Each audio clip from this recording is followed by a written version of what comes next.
I'm paying attention to what's going on over there, and I'm speaking to you, my mic's on, I need to be speaking on the mic. So being a radio presenter, it's knowing how to refine it and how to make it work for me. There are simple little things that I can do that can help me focus and help me concentrate. I'm not a fan of the superpower explanation, but square peg, square hole. Yeah. 10 things going on at once, and your capability to manage those is your sweet spot, I would imagine. You know, relating to you, and you use it as a relentless force for good, and you know, you probably relate the ADHD part to that, but then there's people that obviously, you know, get into major trouble with it. I quite like these little bits of me, but I have had certain situations where friends have got really annoyed with me and we don't speak. And it's because of my actions, and I suspect it's because of the ADHD part of me.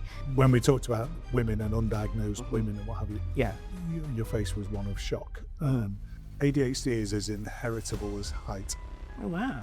It's 80% inheritable. ADHD is no longer something that people should be ashamed of, scared of. I'd say be stressful about it. Threat over. Pandora, welcome. John, hello. Been looking forward to this. High tempo, high energy coming, huh? It's coming. I'm trying to be nice and placid right now. I don't. How is everyone?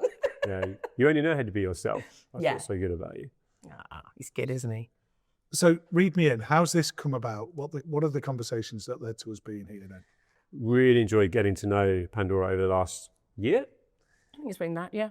And when Pandora learned about conversations that we're having about ADHD, your curiosity peaked massively, didn't it? You know, there was a whole element of like, I want to know about this. I want to find out more about this. And I think that's the crux of the conversation, is how many people are in that environment. My friends are saying, I think you've got ADHD, or have you thought about the fact you might have ADHD? And then from your personal point of view, it's like, well, what does that actually mean? And when I do this, or when I react like this, could that be ADHD? Which I think also will be fascinating for you to be able to unravel. But the journey of you being around Tim Ferriss, well, really close with him at Global, for context, amazing presenter at heart, Global, and that high energy, high tempo that comes naturally, that relentlessness. Yeah. Which you use as a force for good. It's that element of actually, you know, there's potentially maybe a trail of chaos at times that goes with that. And I think that's what, in any one way, I think you're almost asking for help with. Yeah. You know, you're actually like, actually, you know, and that's the relatable piece as well. Have I summarised that? I think you pretty much have, actually. Yeah. I think you literally came into my life at the perfect time. It was almost like it was meant to be when we met. I don't know if I'll be saying that after this though. So I've noticed, of course, always. I've noticed that there's been a massive, massive change in me, I'd say within the last couple of years. Now, I'm always me. I've always had high energy. I think that my concentration has always been a little bit all over the place. So one of the running jokes with me and my producers in the studio is that not to have many guests. Also, if people come in and say hi, they come and say hi, but then they have to go, because if they stay in, all of a sudden, I'm paying attention to what's going on over there, and I'm speaking to you, my mic's on, I need to be speaking on the mic. So being a radio presenter, it's knowing how to refine it and how to make it work for me, because there are simple little things that I can do that can help me focus and help me concentrate. But I'm still learning, because I do think, I don't want to use the word it's getting worse, because I don't think it should be seen in a negative way. And that word worse sounds very negative. I think that my ADHD is ADHDing even more so. And I'm enjoying myself. I'm having a great time. Can I just... More impactful. Yeah, but it is. It's making me even more, I think, creative. It's making me want more. It's making me do more, like I'm actioning more. I just need to refine it. Are you reflecting into it then, do you think? Do you think as you're learning more about yourself, no formal diagnosis, but you're understanding yourself in a context, are you relaxing into that a bit more then, instead of... I wouldn't say relaxing into it, I'm kind of like full steam ahead into it. But that's the relentlessness, that's what epitomises her, right? Yeah. So what's for the benefit of people watching, what is your main day job? Oh, so I present on Hearts 10 till 1. I also do the Club Classic show on a Saturday, 7 till 11 as well, which is more of like a party show. So I have two completely different shows. Every Saturday evening? Every Saturday evening and every Monday to Friday, but 10 to 1. I'm going to jump in there, but she was at Silverstone earlier this week. Robbie Williams tomorrow. So there's a whole, there's a lot of stuff and content that goes alongside presenting on the radio. Right. Oh yeah, there's so much that goes with it. I'm so lucky to be in this position because we get to do so many cool amazing things and interviewing amazing celebrities. Like there's always something different happening. No one day is the same. You thrive on it as well, right? I love that. Yeah. Who manages you to get you to all of these spiraling things at the right time in the right place? I'm saying everyone around me. People like my friend Tim, I lean on a lot of my friends. And I also have a notepad and I have Post-it notes. They are like my go-to. That's what gets me to where I'm supposed to be. And I also check in with friends a lot. And they tell me, oh, remember you're doing this. And I'm like, okay, can you remind me tomorrow that I need to wear this because I've got this. So I do lean on a lot of people, but the people that are close to me know me. And I think that I'm really lucky because they do actually look after me quite a bit. So that's you now. Where do I go in the future? Well, we'll get to the future because without a doubt, you've got one. Yeah. Let's go back. What was the younger version of you? What was school like for you then? Loved school, loved learning. I soaked it in, like all information from all different subjects, but then it goes in and then it goes out and then I'm on to the next thing. And I think that has just continued through life. Like I can start something, like I started with karate, loved it, got to the brown belt, but then I stopped. Went to do something different, tried jiu-jitsu. Why did I not stick at one thing and become the master, become a senpai? I don't know why I didn't do that, become a black belt. But I change. And I think that that's one thing that I do want to try and focus in. It's not to stop that. Like I do like learning different things, but I just would love to excel and focus. And I think that's one thing that I want to work my ADHD in. I want to basically be able to do that and refine it because I think that in a way it's like a superpower. I was listening to, what was it? Someone was talking about it recently and they called it a superpower. Is it you?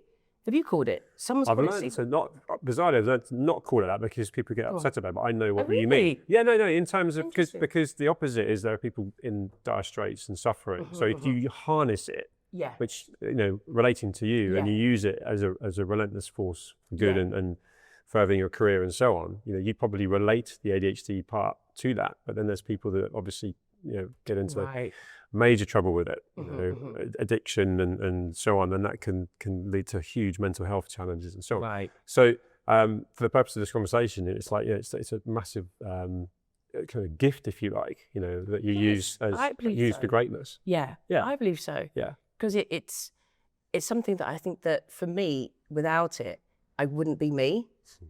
It's always been inside me, and I think now I'm almost kind of like letting it loose and go with it.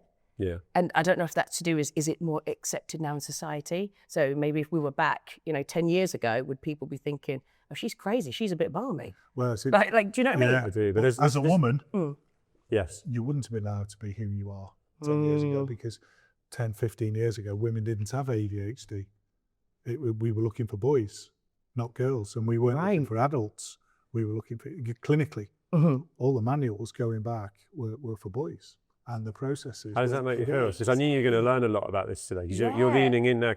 That's mad, right? Because I can't believe that. So we've had people sitting here where the three brothers were all diagnosed because the parents were, it might be ADHD, but the girl the daughter was ignored. She just can't concentrate. She's just got the wrong time of the month. She tried to have ADHD, and that wasn't that long ago, right? That is shocking. Yeah. So now I can't believe that. The world, not just the UK, the world is now playing catch up with women. And understanding women and ADHD, which for nearly every woman that sat in front of us has picked up their diagnosis in the middle part of their life, not in the school years. Yeah, that's weird. It's the same that's happened with me. Yeah, and but I was going to say, you're in radio. Yeah, and the TV people I've worked with who have ADHD are all kind of earpiece in, things going on whilst I'm chatting, whilst I'm teeing that up, whilst I'm looking this up.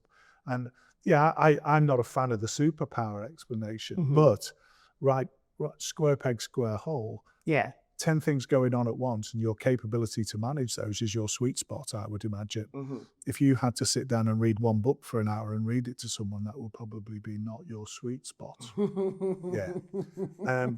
So that ability to be able to literally juggle, professionally juggle, the producer, the other side of the glass, this message, that message, reading off a prompt, reading off this, that's your professional skill, which I think is probably enhanced by your ADHD. So you're in the right place. And I think one of the things that's lovely about most of the people we've interviewed in the show is they're now in a good place. Yeah.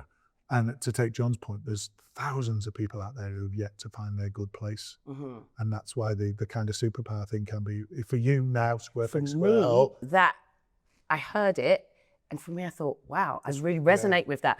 Totally understand why some people might not, but I see it as that my inner superpower, because it makes me feel great. I can express myself. I now know little things that I need to do to make me focus. For you're talking to me, I know I need to be here. Even if he was moving something here, I know that I'm focusing here. And I can kind of do it now in situations where before I'd be like this. Massively heightened awareness, isn't it? No, but it is. And especially with work as well. Yes. So how I work is that when it's me and my producer, I know that when I'm in that space, he's the person that I listen to, and that if he needs my concentration, it's that. It's right, Pan, this is what we need to do. And I'm like, right, okay, cool, let's go. And that's like the focus. Yeah. So it's having that, like, it's almost like a little, what is it, like my marker. That's my marker. Otherwise I just go crazy and I have the best time. I've got the music up loud, it's a party. And that's great for me because all my energy is in that room. Yes. So, but I am very lucky for that. So very lucky. Whereas if you look at the superpower element that you are harnessing and using so well, that cry for help element, and I think that's the relatable piece where you're not diagnosed yet, but you've gone far enough into a certain amount of tests that have come out positive, and you're booked in on you. You've got you. When we spoke on the phone, you were saying you're leaning into getting your So this is once again ADHD thing. This is ridiculous. We've spoken before.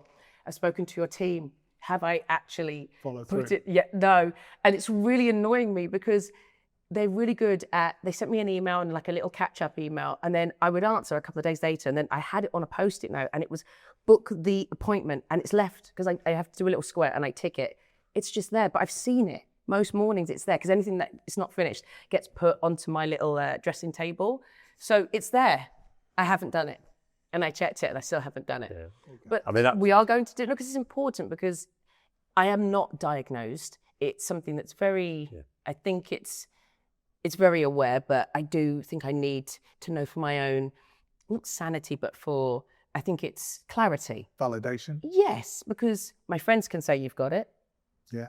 My family could say I've got it, but have I? Do you see what I mean? It could just be, maybe this is just me. You're also looking at lots of people that you can identify with and relate to, that where resonate, where like, I'm like that, but actually, have I actually got it?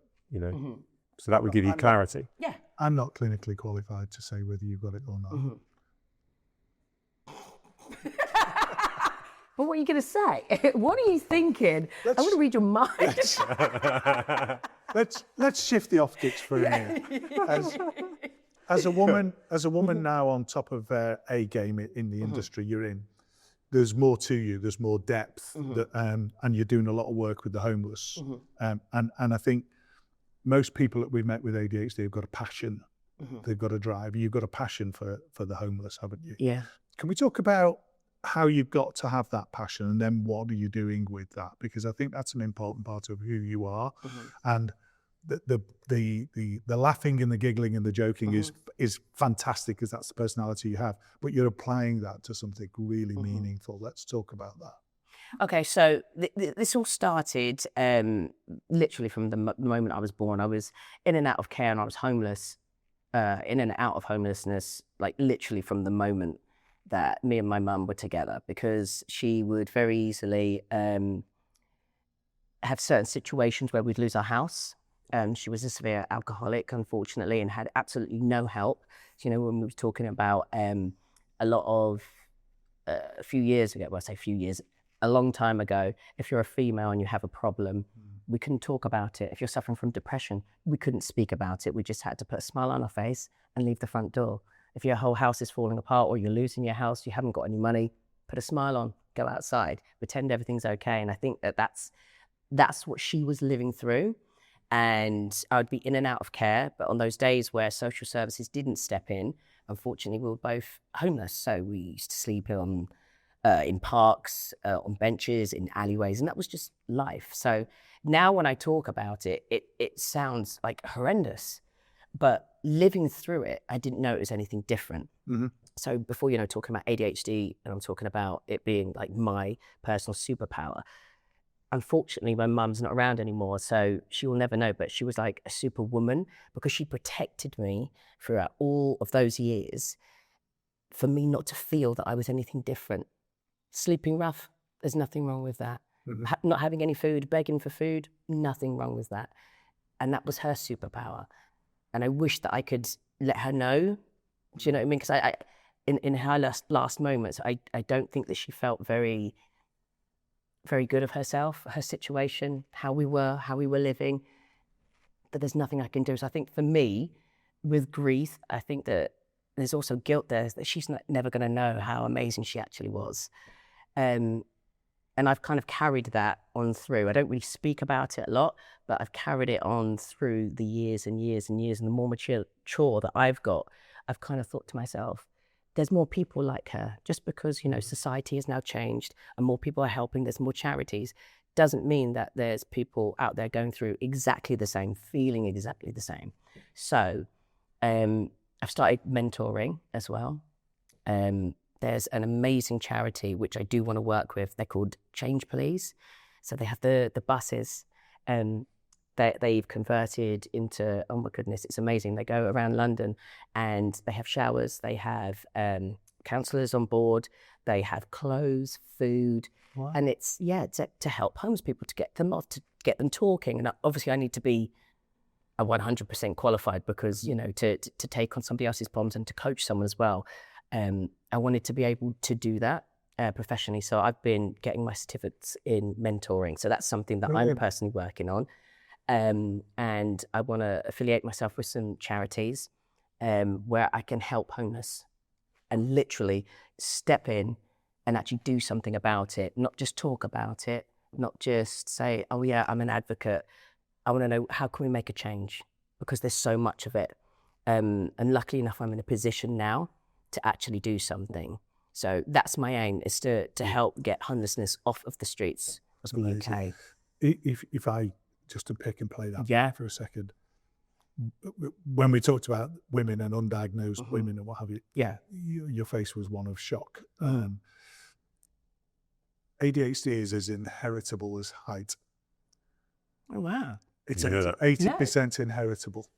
It comes through the gene pool. Yeah. You don't catch it. I'm going to give it to you now. Pass it on. But when you describe your mum, that the resilience that she demonstrated for you, and the apparent lack of shame that she had to pass on to you. Yeah. But then the alcoholism. And we were talking in one of our interviews with TJ Power about how alcohol can replace the fix for dopamine. And many a person has sat in front of us and talked about alcohol as the drug as opposed to medication to actually normalize things, make things happen. Many ADHD people without treatment abuse alcohol. Didn't know that. No, it's very, very common.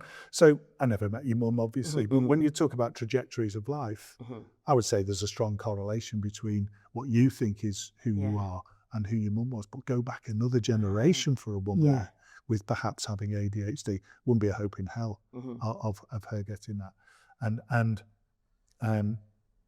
So the scenario you paint is almost a predictable scenario, if that makes sense, from that gene pool. Now, it is quite, I think it's quite amazing to start. It's almost like, who am I? Right. Isn't it? Where does this come from?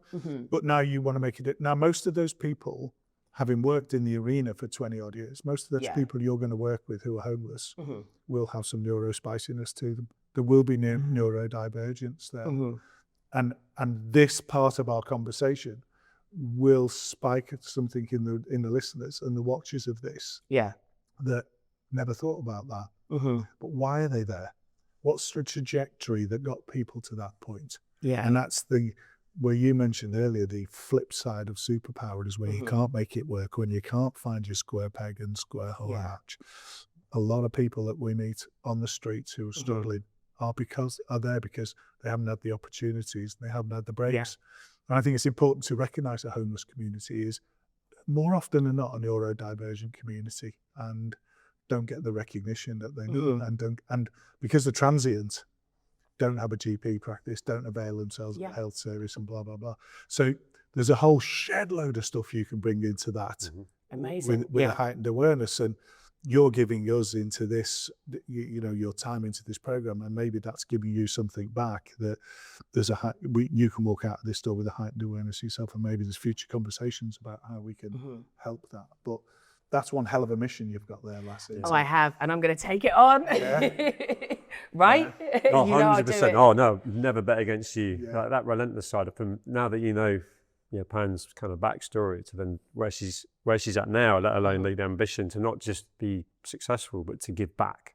Yeah. It's bigger than you. And it's really important to do that. To give back, and also, it's what you guys are doing with awareness. Yes. So having this podcast, I think it's really important because you've got people who are already diagnosed, but then it's the people who aren't as well that I think are going to find this fascinating, because there's certain little traits that I think that, for instance, I've turned in a positive way, and I see it because I quite like these little bits of me, but I have had certain situations where I haven't lost friends, but friends have got really annoyed with me and we don't speak. And it's because of my actions. And I suspect it's because of the ADHD part of me. So I had a situation, this was like I think last year, where my foster sister said, I hadn't seen her for ages.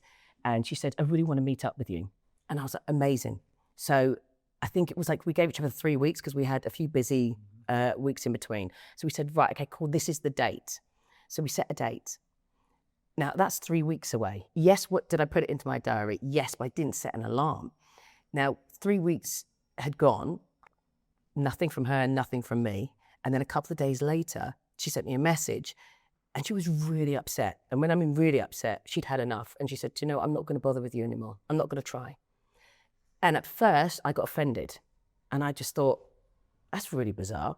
And I thought about sending a really long message back, like just saying, that's a really rude way to speak to me. And then I thought, hang on a minute, there's a reason why you've sent me that. And then I thought, oh, the last couple of times that we've tried to meet, I've forgotten to meet. So I had arranged to meet up and then cancel last minute. And then I go, oh yeah, can we do this day? And then closer to it, oh no, actually, can we do another day? And because I don't see that as a bad thing, I don't see it as annoying. I don't see it as, oh, she's too busy and she doesn't care. I see that as, oh, I've just got something on this day now, so let's do this day. So I tried to put myself in her position, and then it really made me think, oh, she doesn't know maybe that I have got this, so she wouldn't understand it.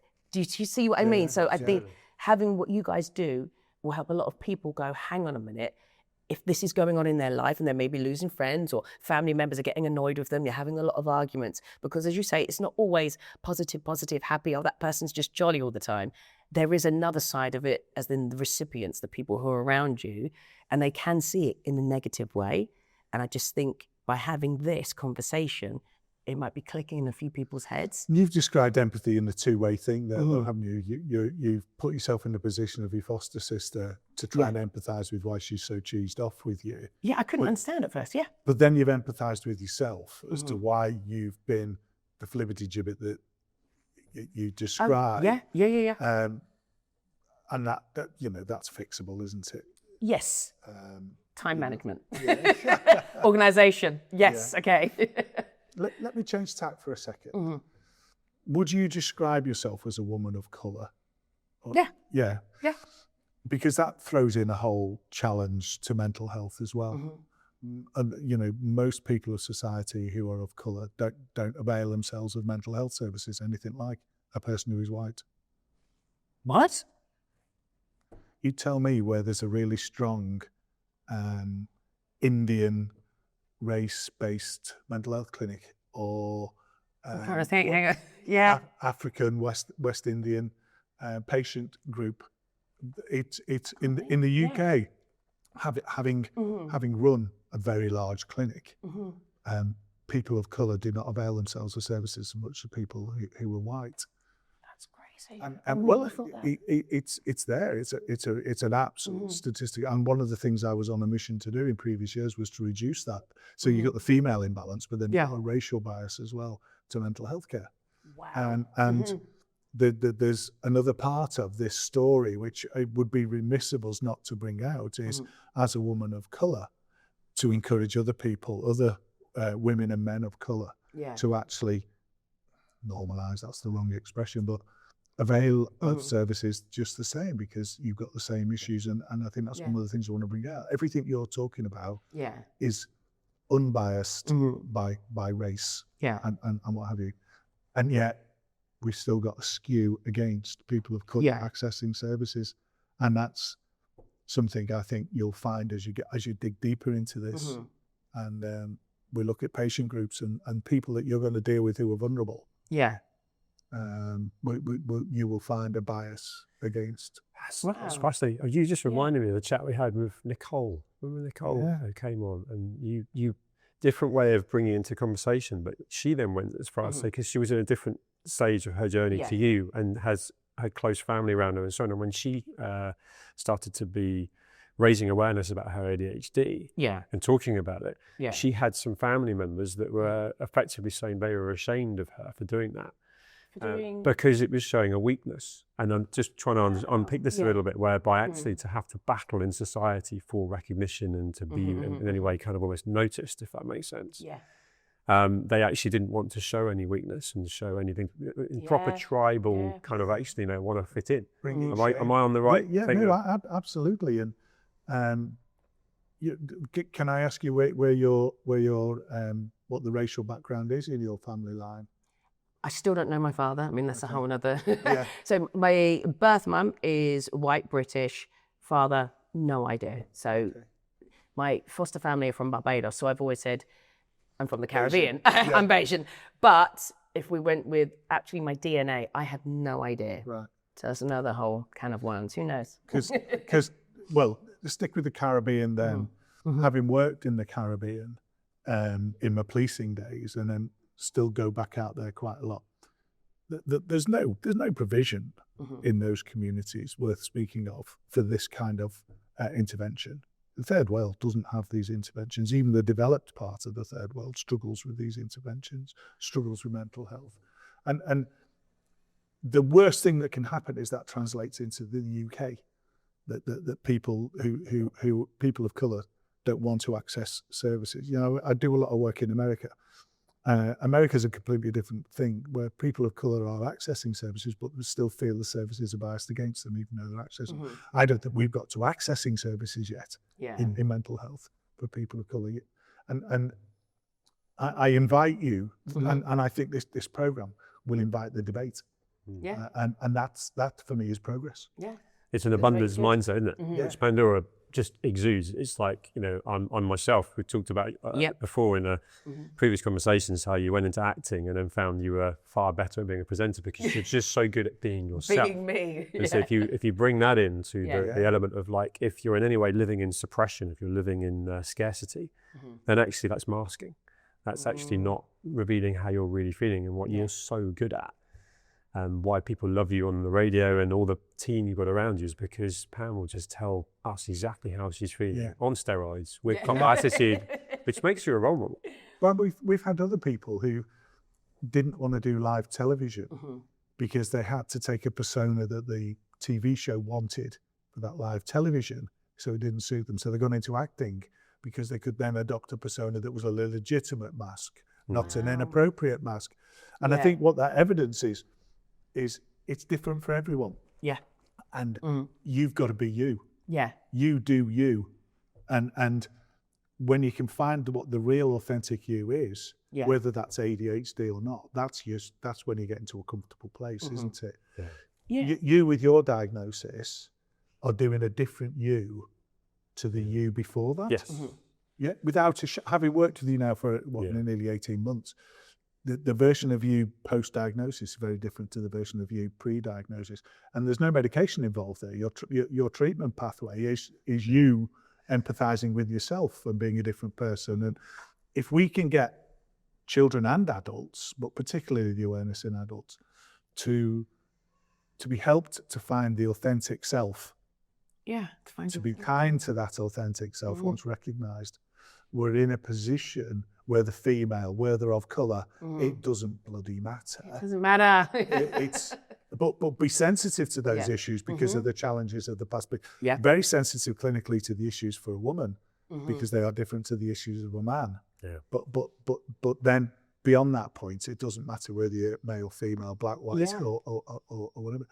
And I think if we can raise the awareness of find your authentic self, then be your authentic self, and how can we help you get to there, like we are doing with this conversation? I think we're on a good pathway. Does that make sense? Am I articulating that way? Yeah. I think so. And then to round out, because of time, the joy that you bring into clearly everywhere you go, you know, that mad as a wasp, Pandora, you know, that bouncy self. If you weren't being authentic to yourself, I don't think you could mask at the level that you perform at. Does that make sense? Yeah. That's a really good point. Yeah. It may be too exhausting, actually. Yes. Yeah. I'd be wiped out. The sustainable nature of who you are that I've met couldn't continue. There'll be down times, there'll be times when you go back, but that's human nature, isn't it? So I think you stand, this is my wrap up really, I think you stand for, I found myself, I'm starting to understand myself, I've still got some way to go, but for crying out loud, those people that know of me, follow me, whatever, join me on this journey because it's an adventure that's got some positivity to it. And that's what it is. Yeah. This is actually my ADHD adventure. That's how I would describe it, because that's what it is. It's like it's a learning path that I find quite exciting because I'm learning more about myself and about just being more me. And you're supernaturally curious. Yeah. And your point about the fact that I've gone through recent diagnosis and then there is reflection, there's forgiveness, which actually just when you're talking about your mum there and stuff, which of course you could do nothing about. Yeah. But actually you can potentially do something as Pandora to potentially influencing other people through homelessness and through understanding yourself from a neurodivergent point of view and your own behaviour with ADHD, that makes you even a better version of yourself, if you like. Yeah. So we've got to wrap up. You're amazing. What a bouncy, wonderful, lively interview, but the depth there, you know, the depth is there. If there's anything we can do to help with your future work with an aspect of the community that doesn't get that, then I'd love to. I'm going to help you rip that post-it note off the unit and make something of it. You're sparky, you're bouncy, you've got everything in spades of positivity. So let's keep that journey going. You're amazing. Thank you. Thank you. It's a pleasure to be here. And thank you to the both of you. Thank you for introducing us. And thank you for letting me come and be a part of this, because I honestly do believe what you guys are doing is you're helping so many of us, not just come out, but obviously like know more about ourselves. So thank you very much. No shame. Continue to change the narrative. Yes. Yeah. ADHD is no longer something that people should be ashamed of, scared of, or I don't think, I wouldn't say worry about it. I'd say be stressful about it. Fret over. Yes, because a lot of people think, oh my God, I don't want it. I don't want it. I think what you're doing is you're putting more of a, positive spin. Positive spin on it. Yeah. Reframing it. Yeah. Yeah. Oh, good word. Thank you.